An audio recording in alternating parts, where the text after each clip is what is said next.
ಭಾರತದ ಹೆಣ್ಣು ಮಕ್ಕಳ ಸಿಂಧೂರವನ್ನ ಕಸಿಯೋ ಕೆಲಸವನ್ನ ಮಾಡಿದಂತಹ ಉಗ್ರರಿಗೆ ತಕ್ಕ ಪಾಠವನ್ನ ಕಲಿಸೋ ಕೆಲಸವನ್ನ ಭಾರತೀಯ ಸೇನೆ ಮಾಡಿದೆ. ಪ್ರತಿಕಾರದ ಆರಂಭ ಆಗಿದೆ. ಇದಕ್ಕೆ ಸಂಬಂಧಪಟ್ಟಂತಹ ಡೀಟೇಲ್ಸ್ ಅನ್ನ ನೋಡ್ತಾ ಹೋಗೋಣ. ಮಾಕ್ ಡ್ರಿಲ್ಗೂ ಮುನ್ನವೇ ಮುಹೂರ್ತ ಇಡೋ ಕೆಲಸ ಆಯ್ತು. ಉಗ್ರರನ್ನ ಡೈರೆಕ್ಟ್ ಆಗಿ ಜನ್ನತ್ಗೆ ಪಾರ್ಸಲ್ ಮಾಡೋ ಕೆಲಸವನ್ನ ಭಾರತೀಯ ಸೇನೆ ಮಾಡಿದೆ. ಮಾಕ್ ಡ್ರಿಲ್ಗೂ ಮುನ್ನವೇ ಉಗ್ರರಿಗೆ ಡ್ರಿಲ್ ನಡೆಸಲಾಗಿದೆ. ಏರ್ ಸ್ಟ್ರೈಕ್ ಮೂಲಕ ಪಾಪಿಗಳ ವಿರುದ್ಧ ಆಪರೇಷನ್ ಸಿಂಧೂರ.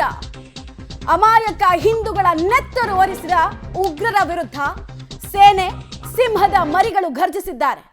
ಉಗ್ರರ ನೆಲೆಗಳನ್ನ ಹೇಗೆ ಪುಡಿ ಪುಡಿ ಗಟ್ಟಿದ್ದಾರೆ ಅನ್ನೋದಕ್ಕೆ ಸಾಕ್ಷ್ಯ ಹೇಳ್ತಾ ಇದೆ ಈ ವಿಡಿಯೋಗಳು. ಪಹಲ್ಗಾಮ್ ಉಗ್ರರ ದಾಳಿಗೆ ಭಾರತ ಪ್ರತೀಕಾರವನ್ನ ತೀರಿಸಿಕೊಳ್ಳೋದಕ್ಕೆ ಆರಂಭ ಮಾಡಿದೆ.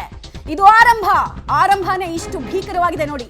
ಪಾಕ್ನ ಉಗ್ರ ನೆಲೆಗಳ ಮೇಲೆ ಸರಣಿ ಸ್ಟ್ರೈಕ್ ಅನ್ನ, ಇನ್ಫ್ಯಾಕ್ಟ್ ಅತಿ ದೊಡ್ಡ ಸರಣಿ ಸ್ಟ್ರೈಕ್ ಅನ್ನ ಮಾಡಲಾಗಿದೆ. 9 ನೆಲೆಗಳ ಮೇಲೆ ಈ ದಾಳಿ ಆಗಿರೋದು. ದಾಳಿಯಲ್ಲಿ 70ಕ್ಕೂ ಹೆಚ್ಚು ಉಗ್ರರನ್ನ ಡೈರೆಕ್ಟ್ ಸ್ವರ್ಗಕ್ಕೆ ಪಾರ್ಸಲ್ ಮಾಡೋ ಕೆಲಸವನ್ನ ನಮ್ಮ ಭಾರತೀಯ ಸೇನೆ ಮಾಡಿದೆ. ಭೂಸೇನೆ, ವಾಯುಸೇನೆ, ನೌಕಾಸೇನೆಯ ಜಂಟಿ ಕಾರ್ಯಾಚರಣೆ ಅಂತ ಮೇಲ್ನೋಟಕ್ಕೆ ಸಿಗ್ತಾ ಇರುವಂತಹ ಮಾಹಿತಿ.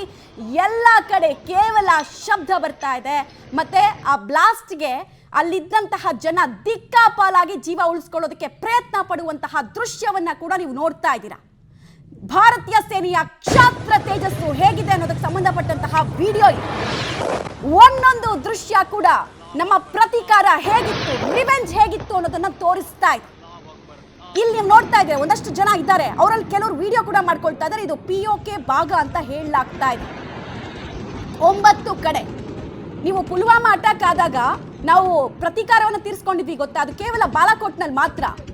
ಆದರೆ 2025ರ ಪ್ರತೀಕಾರ ಹಾಗಿಲ್ಲ. 9 ಕಡೆ ನೀವು ಒಂದು ಕಡೆ ಬಂದು ಅಟ್ಯಾಕ್ ಮಾಡಿದ್ರಿ, ಅದು ಕೂಡ ನಿಶಸ್ತ್ರಧಾರಿಗಳಾಗಿದ್ದಂತಹ ಪ್ರವಾಸಿಗರ ಮೇಲೆ.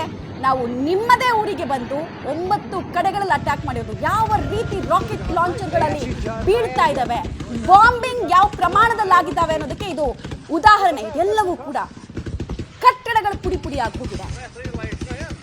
ಎಷ್ಟು ಕಟ್ಟಡಗಳು, ಏನ್ ಕತೆ, ಎಲ್ಲದರ ಬಗ್ಗೆ ನಮಗೆ ಕ್ಲಾರಿಟಿ ಸಿಗ್ತಾ ಹೋಗುತ್ತೆ ಒಂದು ಸ್ವಲ್ಪ ಹೊತ್ತಲ್ಲಿ. ಬಟ್ ಆರಂಭಿಕ ಪಿಕ್ಚರ್ಸ್ ಅಂತೂ ಒಂದು ಡೆಡ್ಲಿ ಅಟ್ಯಾಕ್ನ ಮುನ್ಸೂಚನೆಯನ್ನ ಕೊಟ್ಟಿದೆ. ಉಗ್ರ ನೆಲೆಗಳನ್ನ ಪುಡಿಗಟ್ಟೋದು ಹೆಂಗೆ ಅನ್ನೋದನ್ನ ಭಾರತ ಜಗತ್ತಿಗೆ ತೋರಿಸ್ಕೊಟ್ಟಿದೆ. ನೋಡಿ ಆ ಬಿಲ್ಡಿಂಗ್ಗಳ ಸ್ಥಿತಿ ಏನಾಗಿದೆ ಅಂತ. ಬಿಫೋರ್ ಆಫ್ಟರ್ ಅದನ್ನು ತೋರಿಸ್ತೀವಿ ನಾವು, ಸ್ವಲ್ಪ ಹೊತ್ತಲ್ಲಿ ಅದು ಬರುತ್ತೆ. 9 ಕಡೆಗಳಲ್ಲಿ ಸ್ಟ್ರೈಕ್ ಆಗಿದೆ.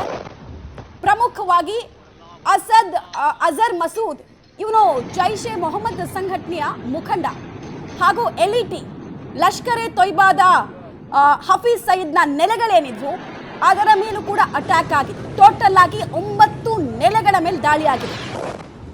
ಪಾಕ್ ಮೇಲೆ ಏರ್ ಸ್ಟ್ರೈಕ್, ಒಂದು ಕಡೆಗೆ ಮಸೀದಿ ಧ್ವಂಸ ಆಗಿರೋದನ್ನು ಗಮನಿಸ್ತಾ ಇದ್ರಿ, ಇನ್ನೊಂದು ಕಡೆಗೆ ಸಾರ್ವಜನಿಕರ ಸಮ್ಮುಖದಲ್ಲೇ ಬ್ಲಾಸ್ಟಿಂಗ್ ಆಗಿದೆ.